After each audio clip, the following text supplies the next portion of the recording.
Técnico do Corinthians fala e a gente mostra ao vivo aqui no Troca de Passes. Bruno Cassucci, do GE. Globo. Eu gostaria de entender alguma das suas escolhas para a partida. Primeiro, a da escalação inicial, as entradas do Ranieri e do Garro. Mais do que explicar as entradas desses jogadores, eu queria entender a escolha dos atletas que saíram do time para a entrada deles e também o porquê você imaginou o Ranieri à frente da zaga e não recuando, entrando entre os zagueiros, como muitas vezes você escalou nessa temporada. E também das mudanças. Você mesmo reconheceu que o Corinthians não fez um bom primeiro tempo e você volta para o segundo tempo sem substituições, espera um pouco, 5 minutos, e aí sim faz as duas trocas. O porquê você decidiu esperar esses minutos? Bom, primeiro o Ranieri sempre foi titular da equipe. Eu não sei porque essa dúvida em relação à presença dele ou não. Ele estava bem, estava em condições. É um jogador que é titular. Maicon fez 2 jogos seguidos de 90 minutos e fatalmente teria sentido muito, correndo um risco muito grande, até de uma possível lesão se iniciasse a partida, tendo que atuar talvez aí mais de 45 minutos.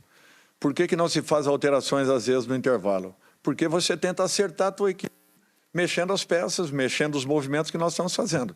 Aí você volta, você vê que continua da mesma forma, aí você tem que tomar uma decisão. As minhas substituições geralmente não acontecem no intervalo, justamente por causa disso. Diferente daquilo que foi a partida anterior. Eu já vim determinado, aqui no intervalo, faria aquelas mudanças.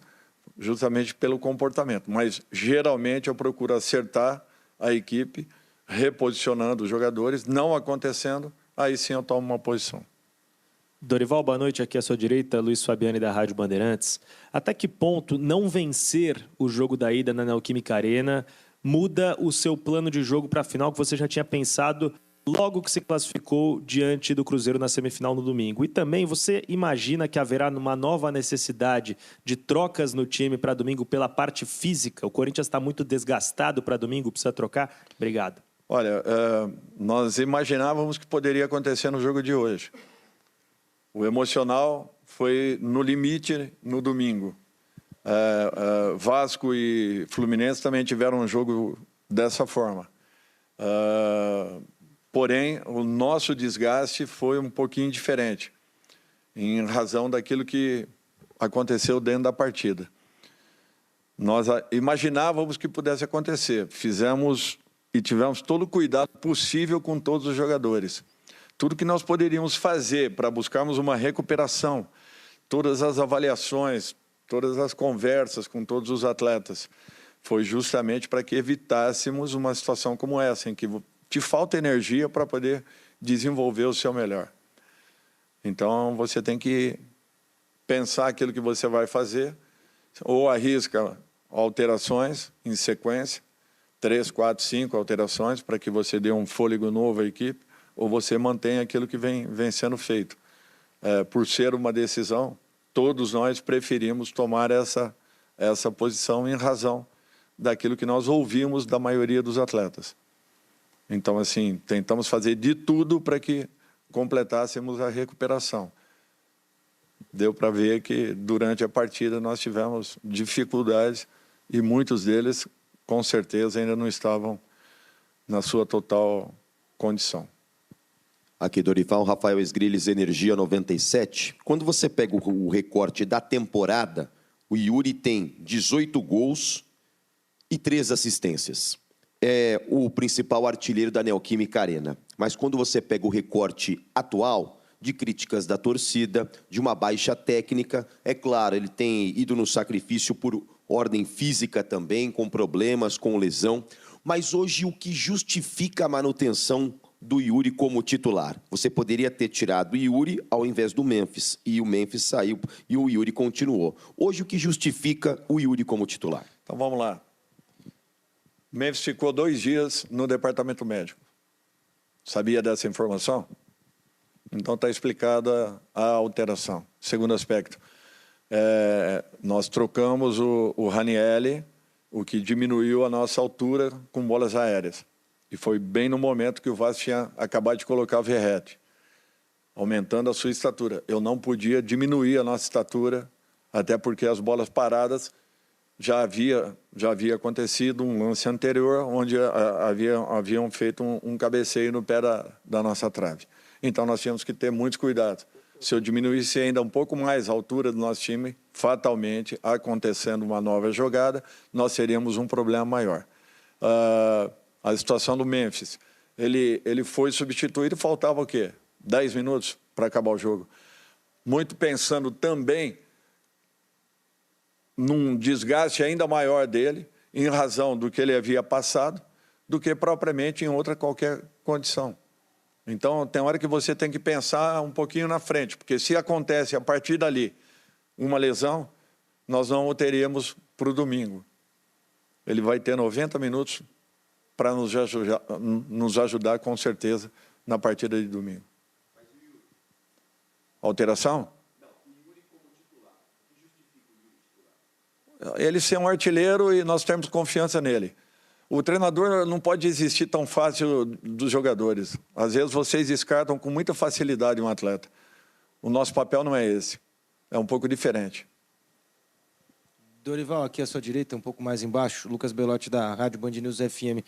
Você falou sobre ser um goleador, sobre ter um pouco de confiança. Eu queria te ouvir sobre o Guinegão, que viveu essa fase na temporada. Em algum momento foi o jogador mais importante do Corinthians na segunda metade. E hoje parece ser uma das últimas opções, né? Você opta pelo Dieguinho, Vitinho, Yuri, Memphis, outros atletas têm até tido minutagem e o Gui ainda não. Queria saber se você ainda não sente confiança em jogos decisivos, nessa fase decisiva, se você ainda sente que falta alguma coisa do garoto para talvez ter uma minutagem fixa nessas fases mais importantes da temporada. Obrigado. Eu sinto confiança, tanto é que fui eu que lancei o jogador. Ninguém sabia quem era. Então, como que eu não sinto confiança num atleta como esse? Eu sinto muita confiança nele. E só não entrou por circunstâncias. Vitinho vem vindo muito bem. Dieguinho também, tão bem quanto o Gui. Tudo é questão de tempo, momento e a necessidade da partida. Às vezes eu tenho que segurar um pouco mais o Memphis, centralizado, com a entrada do Vitinho para ter uma aproximação, Dieguinho para abrir um pouco mais o jogo. Hoje, qualquer alteração que fizéssemos, nós teríamos dificuldades. Nós estávamos presos em todos os sentidos, com pouca energia para poder atacar, para poder jogar. Dorival aqui, Matheus Fernandes, central do Timão. Dorival, quanto que você acha que a partida de hoje ficou um tanto pragmática para os dois lados, times com dificuldade de criar algumas chances de ataque? Quanto você acha que isso atrapalhou em questão mental, né, dos dois times estarem um pouco nervosos? Ou você acha que foi mais uma questão física, de leitura tática? O que você avalia da partida? Obrigado. Para mim tem um pouco de tudo. São decisões que nós estamos trazendo, já finalizando o Campeonato Brasileiro, lutando por posições, melhorando posições no Brasileiro. Depois disso, passamos a ter 2 jogos fundamentais, que foram jogos com o Cruzeiro, desgastantes ao extremo.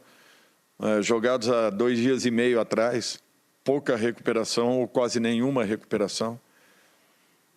Nós não conseguimos ir a campo para fazermos um treino um pouco mais solto. E, de repente, a partida de hoje, com esse nível de dificuldades que nós tivemos e que o Vasco também teve.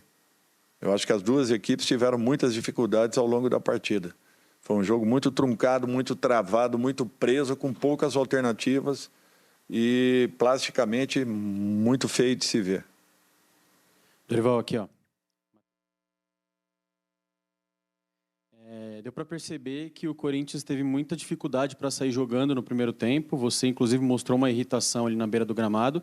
Eu queria que você tentasse explicar qual foi o grande mérito da equipe do Diniz, o demérito da equipe do Corinthians e qual foi o tom da conversa no intervalo. Olha, não é questão de mérito, demérito. Eles adiantaram muito bem a marcação deles, conseguiram pressionar em alguns momentos. Nós tínhamos um corredor de saída, nós não aproveitamos. Nós estávamos tendo uma morosidade na nossa troca de passes, o que estava dificultando a nossa saída, a liberação de jogadores no meio-campo, que às vezes estavam desmarcados, mas não recebiam essas bolas, justamente por essa troca um pouco morosa que nós fazíamos. Isso tudo foi dificultando e, com o passar do tempo, enervando tanto uma quanto a outra equipe. O Vasco, naturalmente, tendo um jogo um pouco mais equilibrado, o Corinthians necessitando acelerar e não tendo essa possibilidade de aceleração, nós mesmos dificultamos aquilo que poderia ser um jogo um pouco mais movimentado, um pouco mais dinâmico. Eu acho que nos faltou bastante isso. Dorival, boa noite. Gabriel Braga, Identidade Corintiana. Muito foi falado aqui sobre o jogo, questões táticas, individualmente de alguns atletas. Agora, uma cena que me chamou a atenção foi ao final do jogo, a geração de imagens da transmissão flagrou um bate-boca seu com um torcedor. Você pode explicar o que gerou aquilo ali, como chegou nessa situação? Não, Obrigado. É muito simples. Eu tenho um máximo respeito pelos torcedores e entendo toda e qualquer reação em qualquer momento, em qualquer circunstância. Agora, esse rapaz, com frequência, ele faz a mesma coisa, tanto com os jogadores quanto com os membros da comissão técnica. Hoje ele precisava ouvir de alguém uma resposta, apenas isso. Mas é o mesmo que frequenta aquele setor ali há um bom tempo. Ele tem todo o direito de falar o que ele quiser. Agora, falando as coisas que ele falou, ofendendo, sendo ofensivo como ele foi, ele vai ouvir, porque ninguém tem sangue de barata. Dorival, aqui, Henrique Filhote da Rádio Craque Neto. Tá aí o Dorival Júnior. A imagem é essa daí, ó. Mansur, Alex, amigos e amigos do Troca de Passe, ó lá. Ele vai lá dar aquela xingada básica no torcedor ali, né? Que devia estar atormentando os jogadores e a comissão técnica. Dorival retrucou o torcedor. Ele falou sobre diversos assuntos. Aliás, parecia que os repórteres estavam assistindo ao Troca de Passes aqui, né? Praticamente todas as questões que a gente levantou e gostaríamos de ter ouvido do Dorival, ele respondeu. Se a gente pudesse, de maneira resumida, falar um pouquinho sobre essa coletiva, ele citou o porquê do Yuri Alberto terminar o jogo e não o Memphis. Ele falou sobre o porquê do Guinegão ter sumido nos últimos jogos. Na verdade, né? O Guinegão ele disse que gosta do jogador, que deu oportunidade. Que ele até lançou o Guinegão. Fala, meu pessoal. Timão Vasco empata em Itaquera no primeiro jogo na final da Copa do Brasil de 2025. No Neoquímica Arena Corinthians, a equipe carioca fica iguais no placar por 0-0. Esta deixa clube sem vantagem para voltar no Maracanã. Na noite desta quarta-feira, dia 17, Corinthians entrou em campo para a disputa do primeiro jogo da grande final da Copa Betano no Brasil. 2025 enfrentando o Vasco na Neoquímica Arena com apoio sempre da Fiel, e Timão empatou com o adversário sem gols por 0-0. O confronto fica aberto sem vantagem para o jogo de volta. Coringão agora precisa de uma vitória simples no Rio de Janeiro para confirmar o quarto título da competição para a Parque de São Jorge. Em caso do novo empate, Maracanã, a decisão será na pênaltis. Ficha técnica: Corinthians vs Vasco, Neoquímica. Público. Pessoal, o Corinthians aí precisa vencer. Aí o nosso timão precisa vencer aí no próximo jogo no Maracanã aí. Pessoal, muito obrigado a todos e até a próxima. Não se esqueçam de se inscrever no nosso canal, ativar o sininho de notificações antes de sair do vídeo e comenta aí o que você acha do nosso timão para a gente engajar os nossos vídeos e chegarem para mais pessoas. Muito obrigado a todos e vamos encerrar por aqui.